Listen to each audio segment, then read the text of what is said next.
Jy hoef vir my te sê wat jou prioriteite is nie, ek kan dit sien. WhatsApp my, Carnivore Ketovore Coaching. Mense hoef nie vir jou te sê wat hulle prioriteite is nie. Dis ooglopend. Dis net hoe dit is. Waarmee spandeer jy die meeste tyd? Waaraan gee jy aandag? Dit wat jy op fokus, it's gonna expand. Is so. As jy op die verkeerde goed fokus, gaan die verkeerde goed expand.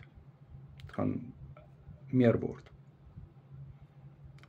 Doen Carnivore reg, doen Ketovore reg. WhatsApp my, Carnivore Ketovore Coaching. Ons praat oor mindset, ons het die mindset bootcamps. Kom ek wys. Jy kan 'n vriend soos Gustaf hê. Ek het nou net met Gustaf gepraat. 60 kg af. Jy kan mense soos Santi ontmoet. 256 dae op die Carnivore, 27 kg af. Swybrand weg, oë gesond of beter. Sy het 'n situasie met haar oë gehad.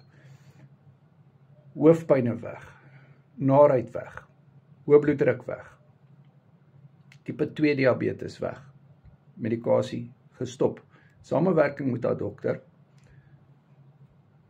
WhatsApp my, Carnivore Ketovore Coaching, my nommer is in die bio.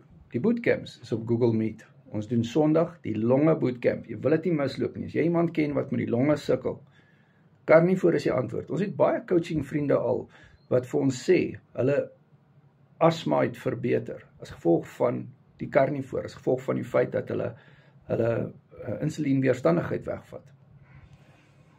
En natuurlik al die goed bespreek jy met jou dokter, maar WhatsApp my, Carnivore Ketovore Coaching, my nommer is in die bio.